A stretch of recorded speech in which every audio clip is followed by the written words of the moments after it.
오늘 우리가 읽은 부모 말씀을 가지고 성령의 인도를 받는 하나님의 자녀임을 확신하고 증명하라는 제목으로 말씀을 전하고자 합니다. 우리가 계속해서 좀 딱딱한 로마서 말씀을 듣고 있는데 이제 우리가 조금만 더 듣고 끝내려고 합니다. 그래서 몇 조금만 좀 참으시면 부드러운 또 말씀을 들을 수 있을 것입니다. 그때를 기대하면서, 그리고 또 이 로마서 이 말씀은 우리 신앙생활, 우리가 구원을 얻는 데 있어서 너무나도 중요한 말씀이기 때문에 제가 이 말씀을 딱딱하지만은 그래도 억지로라도 전하고 있습니다. 그래서 이 말씀이 무슨 뜻인지를 잘 이해를 하시고 내 구원에 적용을 시킨다면 우리가 천국 가는 데 있어서 굉장히 큰 도움이 될 거고 큰 원동력이 될 거라 확신합니다. 하나님은 이 세상의 많은 사람들 가운데 당신의 백성들을 구별하십니다. 모든 사람이 하나님의 백성이 아니라 구별하신 그 사람들이 곧 하나님의 자녀들이다, 그렇게 말씀을 하시죠. 그래서 로마서 8장은 누가 하나님의 백성인지, 그 특징이나 정체성이 무엇인지를 잘 소개를 하고 있습니다. 그 중에서도 특히 오늘 본문은 가장 중요한 그 핵심을 언급하고 있는데요. 하나님은 당신의 소유된 그 백성들을 구별하시고 사랑하시면서 피나는 그런 훈련으로 연단하시고 또 안전을 지켜주시고 보호해 주십니다. 하나님께서 우리를 사랑하시고 또 지켜주시고 보호해 주시는데 연단도 하시고 훈련도 시키신다, 이 말씀입니다. 바울은 오늘 본문에서 우리가 하나님의 자녀된 것을 확신하고 그것을 증명해 보이라, 그렇게 강조를 합니다. 네가 하나님의 백성이냐? 네가 구원받은 사람이냐? 그러면 당신이 하나님의 자녀인 것을 확신한다면은 그것을 한번 증명해 보여라. 무엇으로 증명할 수 있겠느냐? 그걸 강조하고 있는 말씀입니다. 우리는 오늘 본문을 통해서 그것을 좀 집중적으로 살펴볼까 합니다. 우리가 하나님의 백성이 되는데 몇 가지 이유가 있습니다. 첫째는 우리가 만세전에 하나님의 택함을 받았다. 내가 이 와서 교회에 와서 예배를 드리고 하나님을 사랑하고 믿게 된 것은 하나님이 만세전에 나를 택하셨기 때문이다. 내가 이 세상에 태어나기도 전에 하나님께서 나를 택하셨기 때문에 내가 예수를 믿게 되었다라는 그겁니다. 하나님께서는 우리를 미리 아시고 우리의 존재를 당신의 백성으로 선택하셨다. 그래서 너는 내 것이야 라고 점을 딱 짓는 것과 같이 하나님이 만세전에 점을 딱 찍어 놓으셨다, 이 말씀입니다. 두 번째로는 택한 백성이 세상에 나왔을 때 이런저런 상황 속에서 그를 부르시고 성령으로 인을 딱 쳐주셨다는 거예요. 중생의 영으로 거듭나게 하셨다. 너는 내 것이다. 표시를 했다는 거예요. 그 표시가 뭐냐? 성령을 통해서 내가 거듭났다. 내가 하나님의 사람이다. 이걸 딱 심어주셨다는 거예요. 세 번째로는 성령으로 인침을 받은 자는 어렵다 칭함을 받을 뿐만 아니라 본격적인 이제 거룩한 삶, 성화의 삶을 살게 된다는 거예요. 이 삶은 하나님의 자녀들이 이 세상 사람들로부터 구별되는 외적인 표시이고 외적인 그런 모습입니다. 그 구별되는 확실한 표시가 바로 중생한 사람으로서 정결함, 거룩함에 이르는 거예요. 그래서 내가 하나님의 백성이다라는 것은 나의 이 성화의 삶을 통해서 나의 거룩함과 나의 정결한 삶을 드러낼 수밖에 없다는 거죠. 누가 이런 삶을 살겠느냐 하는 것을 오늘 본문에서 말씀을 하고 있습니다. 누가 이렇게 거룩한 삶, 정결한 삶, 자신의 그런 믿음을 증명해 보이는 그런 삶을 살 수 있겠느냐, 그걸 오늘 본문에서 말씀을 합니다. 세상에 속한 사람은 결코 이런 삶을 살 수 없다는 것이 바울이 논증하는 그 핵심입니다. 세상의 영을 받은 사람, 성령으로 거듭나지 않는 사람은 결코 이 삶을 살 수 없다는 것이죠. 바울은 그래서 로마서 8장 9절에서 이렇게 말합니다. 누구든지 그리스도의 영이 없으면 그리스도의 사람이 아니라, 그리스도의 영을 받지 않으면 그는 그리스도인이 아니다. 라고 말씀을 합니다. 또 그는 14절에서 말합니다. 무릇 하나님의 영으로 인도함을 받는 사람은 곧 하나님의 아들이라. 하나님의 아들은 어떤 사람이라고요? 하나님의 영으로, 성령으로 인도를 받는 사람이다. 성령의 인도를 받는 사람이 바로 하나님의 사람이다.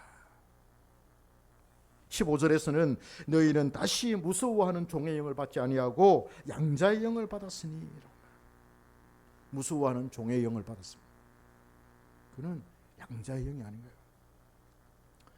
이번에 그 경북에 산불이 났지 않습니까? 그 산불이 너무 막 심하게 나가지고 사람들이 막 이주를 하고 그러는데 예수 안 믿는 사람들이 입에서 뭐라고 나와요? 아이고 하나님, 이 일을 어쩝니까? 하나님 우리를 살려주세요. 예수 안 믿는 사람들이 하나님이 입으로 이렇게 말한다는 거예요. 그럼 어떻게 보면은 무서워하는 종의 영을 받은 사람들이에요. 그죠? 그렇다고 해서 우리는 그 사람들이 성령을 받았다, 그렇지 않습니다. 세상 사람들도 또 교회 다니는 사람들도 하나님을 입으로 이렇게 늘 말하고 하나님, 아이고 하나님 하고 이야기를 하지만 우리가 중생의 영을 받지 아니하면 아바 아버지라 부르시옵니다. 대부분 사람들은 다 무서워하는 종의 영을 받아가지고 겁이 나가지고 하나님 겁을 내는데 그렇지 않습니다. 바울은 우리가 하나님의 자녀가 되고 백성이 되는데 가장 필수적인 요소를 지금 강조하고 있습니다. 그게 바로 성령 하나님과 매우 깊이 관련되어 있다는 것입니다. 성령이 없으면 그리스도의 사람이 아니며 성령의 인도를 받지 않는 사람도 하나님의 아들이 아니며 양자의 영을 받지 못하면 그도 역시 하나님의 자녀가 아니라고 단언을 합니다. 어찌 보면 아주 무서운 말이기도 합니다. 우리가 하나님의 백성이 되는데 가장 필수적인 바로 성령을 모셨느냐, 성령 인도를 받느냐 하는 것입니다.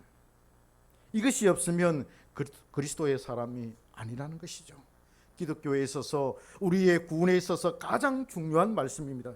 성령을 소유했느냐, 성령의 인도를 받고 있느냐라고 하는 것이 핵심적으로 등장을 하고 있습니다. 성령은 우리의 구원의 열쇠이자 원동력이자 인도자입니다.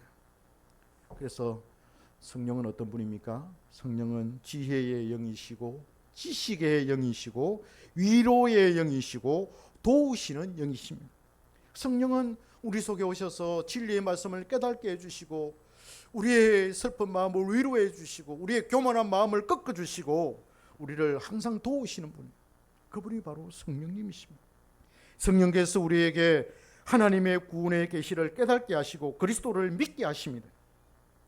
우리가 지금 이 예배 자리에 나오게 되는 것도 성령의 인도를 받지 않으면 못 옵니다. 그렇잖아요. 성령이 인도를 하셨기 때문에 오는 거예요. 그렇잖아요. 내가 교회 가야지, 내가 교회가 안 가면 안 돼, 내가 안 가면 한 사람 빠지면 그 빈자리가 얼마나 커지겠어, 목사님이 얼마나 실망하겠어, 그런 마음을 가지고 이렇게 그런 마음을 품는다 하더라도 그 마음을 누가 주시느냐? 성령님이 주시는 거죠. 믿습니까? 성령님이 주시는 거예요. 그래서 내가 교회 가서 예배를 드려야 되겠다. 그게 마음속에 뭐가 성령이 계시기 때문에 그런 거예요. 그리스도께서도 성령으로 우리에게 찾아오시고 성령으로 우리 안에 거하십니다.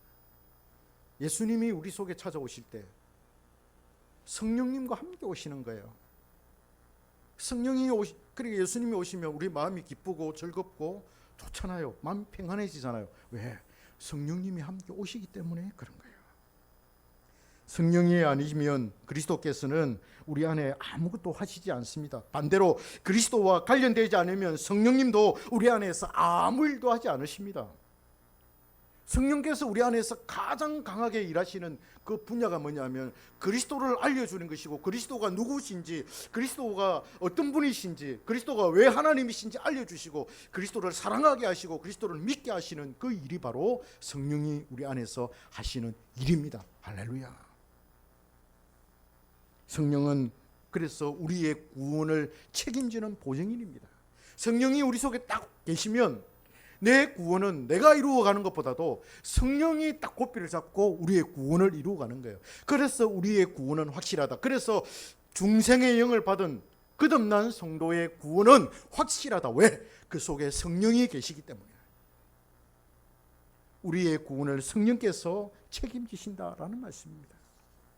우리가 성경을 읽고 이해하며 깨닫는 것과 그것이 우리 영혼의 양식이 되는 것과 그것을 삶 속에서 적용시키는 이 모든 것을 성령께서 우리 안에서 행하십니다. 그러니 성령이 그 속에 계시지 않은 사람은 그리스도의 사람이 아닌 것이지요. 자, 그러면 누가 이렇게 성령을 모신 자라고 말할 수 있겠습니까?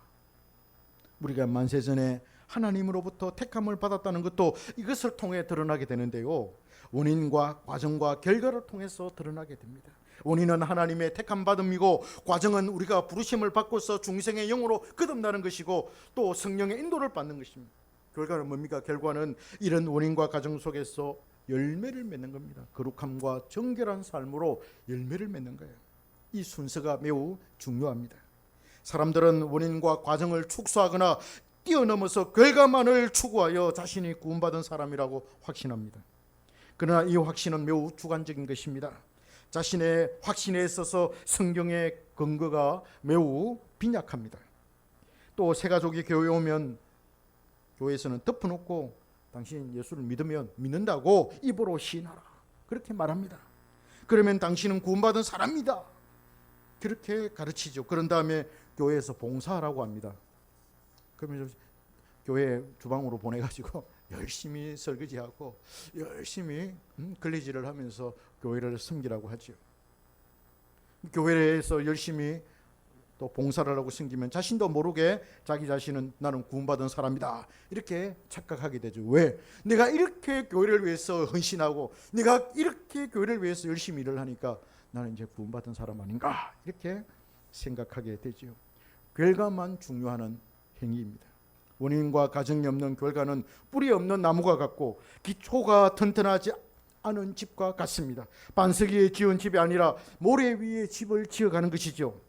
성령으로 거듭난 존재에 대한 이해와 확신 없이 행함만을 그냥 중요하게 생각하는 거예요. 행해라, 믿으면 그냥 행해라, 이렇게 말합니다. 새신자가 교회에 오면 그분을 우리가 다 붙들고 앉아서 가르쳐야 합니다.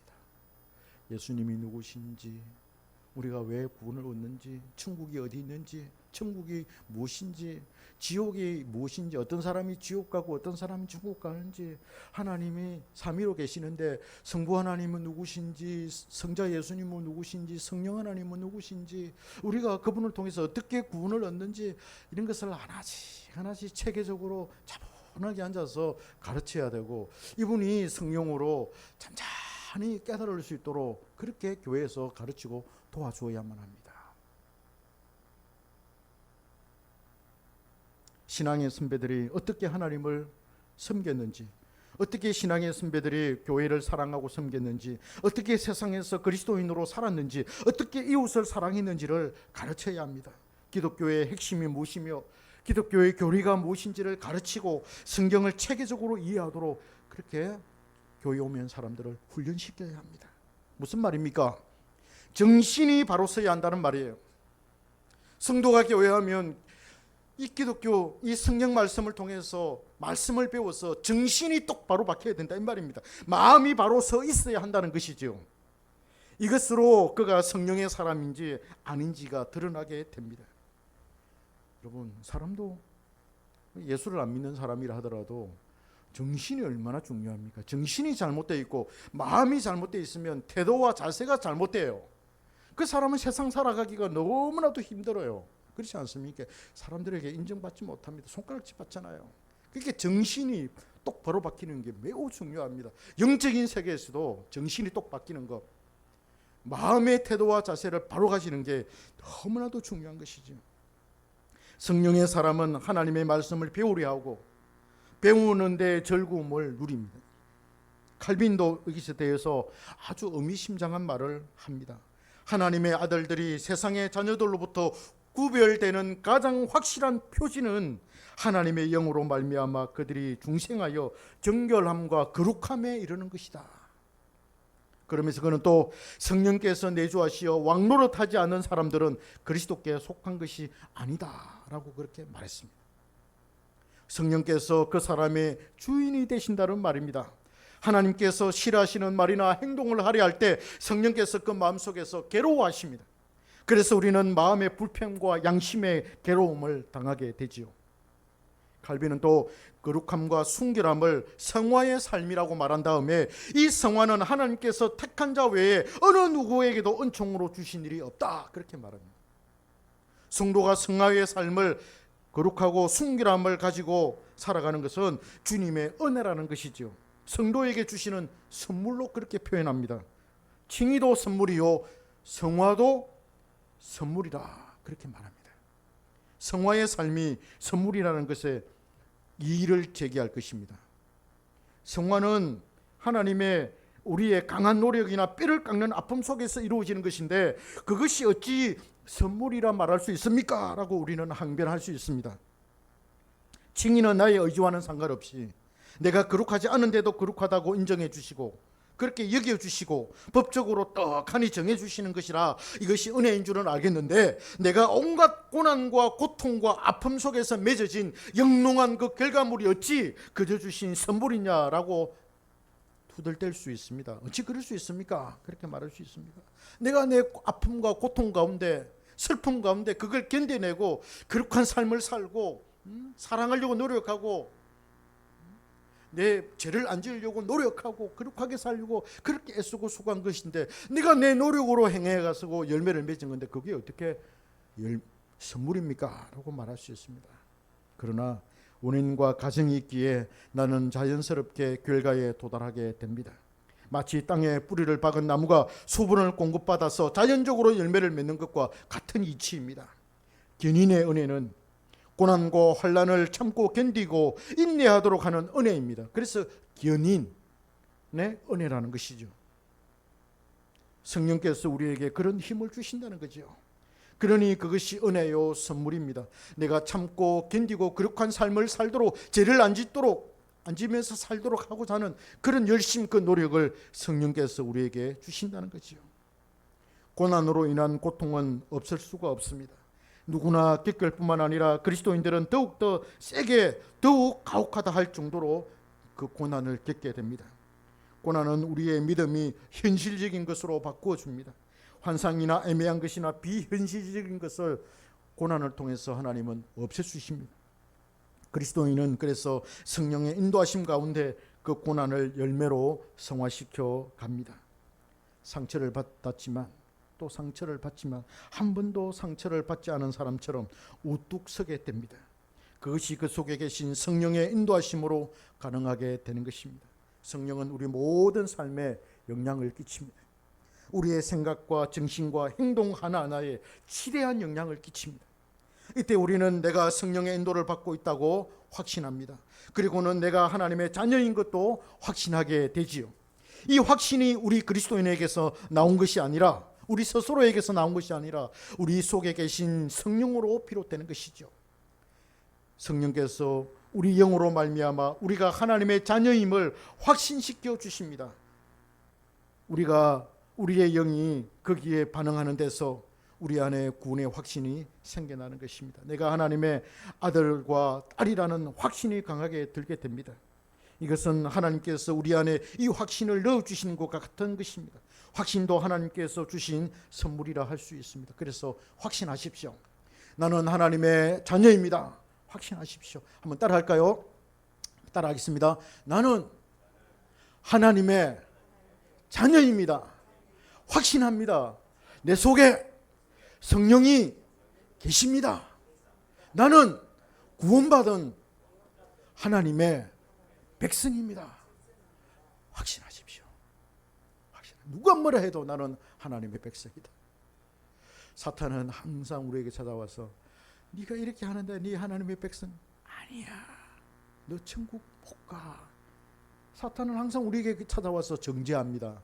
그러나 우리는 하나님의 말씀으로 그리스도 예수 안에 있는 자에게는 결코 정죄함이 없나니 이는 생명의 성령의 법이 죄와 사망의 법에서 나를 해방하였습니다. 이 말씀을 외치며 살아가는 거예요. 이런 확신이 있을 때 우리는 입을 열어서 하나님의 사랑을 외칠 수가 있습니다. 하나님의 말씀이 진리라고 강하게 선포할 수가 있습니다. 하나님이 우리 아버지라는 것을 이 세상을 향해 소리칠 수 있는 것입니다. 바울은 그것을 우리가 두려워하는 종의 영을 받은 것이 아니라 양자의 영을 받아 아빠, 아버지라 부르짖는다라고 말씀을 합니다.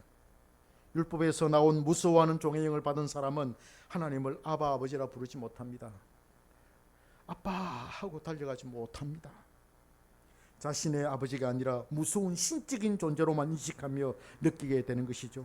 율법을 지키지 않으면 당장이라도 벌을 내리실 것 같은 무서운 신의 존재로 생각하고 있기에 하나님에 대한 친밀함을 누리지 못합니다. 이것은 영의 문제고 성령의 문제입니다. 양자의 영으로 오신 성령을 받아야 한다는 것이죠. 자, 그러면 우리가 어떻게 우리의 구원받았다는 것을, 또 성령의 인도함을 받는다는 것을 증명할 수가 있겠습니까?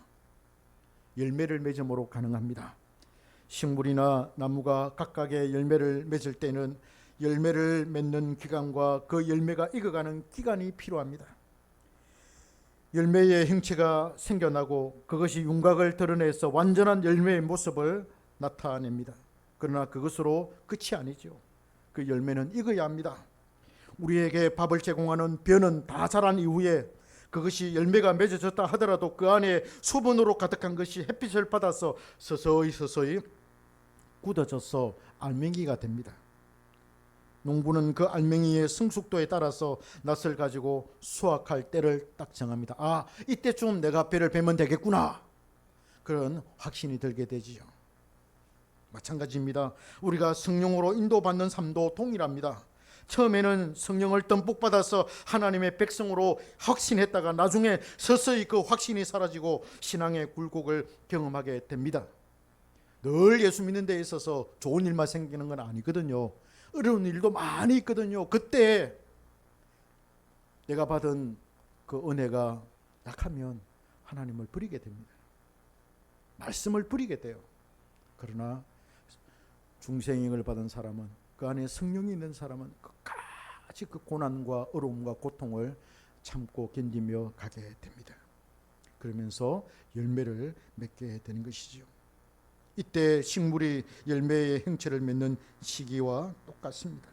아직 신앙의 윤곽이 명확하게 드러나지 않았지만은 시간이 점차 지나면서 자라면서 신앙의 진면목을 드러내고 분명한 신앙의 형태의 모습을 드러나게 되는 것입니다. 그리고는 어떤 계기와 고난의 삶을 통해서 더욱 깊은 신앙의 길로 나아가서 아름다운 열매, 이것을 맛있게 먹을 수 있는 열매의 모습으로 그런 변하게 됩니다. 전에는 나는 절제하지 못했고, 전에는 세상을 너무나 사랑한 것이 이제는 세상의 일이 재미가 없고 자신의 욕망을 통제할 수가 있게 되었습니다. 사람에게 가장 큰 문제가 무엇입니까? 내 마음속에 피어오르는 그 열망, 그 욕망, 그 욕심, 이걸 절제할 수 없다는 거예요. 이걸 다스릴 수가 없고 통제할 수 없다는 거예요. 이게 우리 인간이 가진 가장 큰 문제 중에 하나입니다. 그러나 차츰 성령으로 말미암아 내가 변화되어져 가고 거룩한 삶을 살고 정결한 삶을 살다 보면 내가 내 스스로 절제할 수가 있고, 저 삶은 내가 부자가 되고 싶었지만, 전에는 내가 돈을 많이 모으고 싶었지만, 그러나 이 정도로 좋게, 그 이상 넘어가면은 죄가 되는 거야, 그 생각하고 절제하는 거야. 먹는 것도 내가 더 이상 많이 먹으면은 내 몸에 이상이 오니까 여기서 딱 멈춰야지 하는 그런 절제력이 생겨나게 되는 것입니다. 통제할 수가 있는 것입니다. 이때부터 그는 조금씩 익은 열매를 맺게 되는 것입니다. 숱한 시간이 지나면서 숱한 고난과 역경을 견디면서 맺어지는 열매가 있습니다. 그는 더욱 고결하고 순결하고 거룩한 삶을 살기 위해서 몸부림을 치면서 노력합니다. 예전에는 그것이 잘 되지 않았는데 이제는 쉽게 그 삶을 살 수 있게 되었습니다. 이것이 바로 그 자신이 하나님의 사람이며 성령의 인도를 받고 있다는 증거이고 그것을 증명하는 것입니다. 그는 열매를 통해 순결하고 거룩한 삶을 통해서 자신의 신앙을 증명해 보이는 것입니다. 그게 고난을 통해서, 환난을 통해서 이루어집니다. 우리의 고난은 성령의 인도하심과 통제 가운데 있기 때문에 고난으로 세상의 가치를 멀리하고 고난으로 거룩한 가치를 더욱더 추구하게 되는 것입니다. 그러니 성령으로 인도함을 받는 사람이 곧 하나님의 백성입니다. 성령입니다. 그래서 로마서 8장 오늘 우리가 이 본문 말씀이 그걸 강조합니다. 우리의 구원은 확실하다는 거예요. 왜? 내가 성령으로 거듭났기 때문에, 내 속에 성령이 계시고 성령께서 나를 인도하시기 때문에, 성령께서 이 세상에서 환난 가운데서 나를 인도하실 뿐만 아니라 나를 천국으로 인도하시는 분이시기 때문에 내 구원은 확실하다. 비가 오고 눈이 오고 환난이 오고 고난이 오고 고통이 오고 유혹이 오고 미혹이 온다 하더라도 내 구원은 확실하다. 왜? 나는 성령으로 거듭난 사람이기 때문에, 내 안에 성령이 계시기 때문에 내 구원은 확실하다. 그걸 나는 삶을 통해서 증명해 보일 수 있다. 또 보일 수 있어야 한다라는 것이 오늘 사도 바울의 우리에게 주시는 그런 메시지입니다.